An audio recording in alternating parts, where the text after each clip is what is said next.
सोलापूर महानगरपालिका प्रशासनाच्या इमारतीमागील स्टोअर गोडाऊनमधून शहरातून जप्त करून आणलेले भंगार एका खाजगी वाहनातून बाहेर नेले जात असल्याचा प्रकार उघडकीस आला आहे। हा प्रकार शिवसेनेचे गटनेते तथा नगरसेवक अमोल शिंदे यांच्या निदर्शनास आल्यानंतर महापालिका परिसरात एकच खळबळ उडाली। मिळालेल्या माहितीनुसार सोलापूर महापालिकेच्या गोडाऊनमधून भंगार साहित्य खाजगी गाडीत भरून बाहेर नेले जात असताना नगरसेवक अमोल शिंदे यांनी संबंधित वाहन अडवून चौकशी केली। त्यानंतर त्यांनी तात्काळ अतिरिक्त आयुक्त संदीप कारंजे, नगर अभियंता सारिका अकुलवार तसेच सभागृह नेते नरेंद्र काळे यांना फोन करून घटनास्थळी बोलावून घेतले। घटनास्थळी नगरसेवक सात्विक बडवे, विनायक विटकर, किरण पवार यांच्यासह इतर नगरसेवक हे उपस्थित होते। सर्वांनी गोडाऊनमधील साहित्य घेऊन जाणाऱ्या वाहनाची पाहणी केली व संबंधित प्रकाराची माहिती घेतली। या प्रकारामुळे अतिरिक्त आयुक्त संदीप कारंजे, सभागृह नेते नरेंद्र काळे आणि शिवसेना गटनेते नगरसेवक अमोल शिंदे यांनी तीव्र संताप व्यक्त पळून ज्यांनी भरला ते माल पळून जाताना साक्षीदार आहेत। इथं मॅडमच नेमकं समोर याला आणि पळून गेले, 2 जण पळून गेलेत। तो सचिन शिंदे म्हणून पण आपण ठेवतो नाही का? तो पण पळून गेला, सचिन गाडे पण पळून गेला। तुम्ही जर चुकला नाही तर पळायची काय गरज आहे? मग मी आले, बापू आले तर सांगायचं ना सदस्यांना हे कागद आहे, दाखवा, ऑफिशियली चाललंय। काय ऑफिशियल नाहीच आहे मॅडम। हे आधार कार्ड द्यायला रक्कम त्याची घेतल्याशिवाय वेळेला ना माझी प्रोसिजर तुमचा एखादा खोका असेल तर असेल ना। हे काय आहे? हे खोका आहे? अहो असला बी माल देतो बापू आम्ही। आता ज्याच्या सगळ्या लोखंड बरोबर आहे का?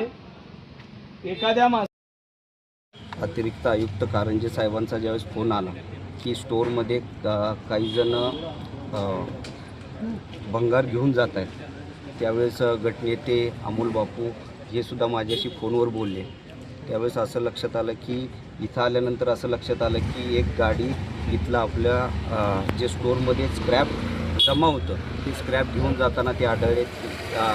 त्या गाडीचा ड्रायव्हर, गाडी आणि त्याच्यात असल्या घेऊन चाललेलं स्क्रॅप सगळं जागेवर पकडण्यात आलं आहे। काही आमचे याच्यातले कर्मचारी होते तेही इथनं पळून गेलेले आहेत। तर आम्ही आत्ता प्रशासनाला असे आदेश केलेले आहेत की या संदर्भातले जे कोणी असतील याच्या नियंत्रण अधिकाऱ्यांनी या संदर्भातला गुन्हा दाखल करावा आणि गुन्हा दाखल करत असताना पोलिसांनाही आम्ही विनंती केली की याची सखोल चौकशी होऊन याच्यात पळून गेलेले असतील किंवा याच्या संबंधित जे कोण असतील किंवा याच्यात जो काय आर्थिक व्यवहार झाला आहे हा सगळा उघड करून त्यांच्यावरही गुन्हे दाखल करण्यात यावे।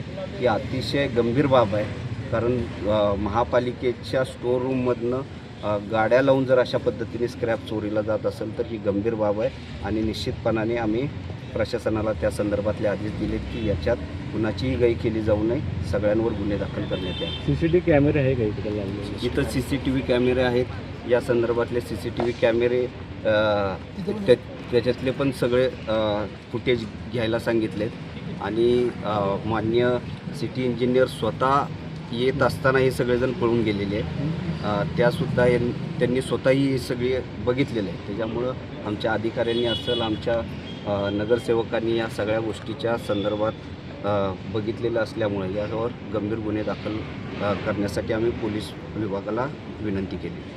त्यांना त्याच्यात स्क्रॅप होतं। आत्ता असं कळतं की यापूर्वी काही गाड्या इथून गेलेल्या आहेत, त्याचीही चौकशी करण्याचे आदेश मी सांगतो पहिला। सोलापूर महानगरपालिकेच्या मागच्या गेटला जिथं स्टोअर रूम आहे, जिथं जे रोज कारवाई होत असतात त्याचं जे भंगार, जे खोके जिथं जमा करतात, तिथं एक प्रायव्हेट गाडी सकाळपासून दुसऱ्यांदा भरून जात असताना एका सुज्ञ नागरिकांनी मला फोन केला की साहेब इथं प्रायव्हेट गाडी बाहेर भरून चाललेली आहे। मी इथं जेव्हा आलो तेव्हा एक लक्षात आलं बाहेर जी गाडी आहे छोटा हत्ती ह्याच्यात भरून चाललेलं भंगार आहे आणि भंगार हे कुठं नेत आहे म्हणलं तर आम्ही जेव्हा एंट्री केली त्यावेळेस अकुलवार मॅडम समोर आले तर ते भरणारे 4 जण आणि इथले जे असलेला जो कर्मचारी हे सगळे पळून गेले। पळून गेल्यानंतर पळून का जात आहे हे माहिती घेतल्यानंतर लक्षात आलं की हे भंगार कोणतीही पावती न घेता भरून चाललं होतं आणि मग ही गोष्ट लक्षात आल्यानंतर आयुक्त साहेबांना इथं बोलवून घेतलं आहे, सभागृह नेता नरेंद्र काळे साहेबांना बोलवून घेतलं आहे। त्यांनी मग आल्यानंतर बाकीची हकीकत बघितलेली आहे। आमची अपेक्षा अशी आहे की शहरामध्ये रोज अतिक्रमण काढत असताना आम्ही कुणीही त्यांना अडवत नाही। कारवाई शहर स्वच्छ होत असेल तर ते चांगल्या पद्धतीने केलं पाहिजे। आमचा कोणताही नगरसेवक जात नाही, पदाधिकारी जात नाहीत, त्यांना कारवाई करण्याची मुभा असताना अशा पद्धतीनं गोरगरिबाचं मटेरियल जर चोरून नेत असतील तर ही खूप शर्मेची गोष्ट आहे आणि ज्यांनी कुणी केलेलं असेल त्या संबंधितांवर FIR झाली पाहिजे, त्यांच्यावर कारवाई झाली पाहिजे असं. बंधुप्रेम न्यूज चॅनलला लाईक, सबस्क्राईब व बेल आयकॉन दाबायला विसरू नका. धन्यवाद.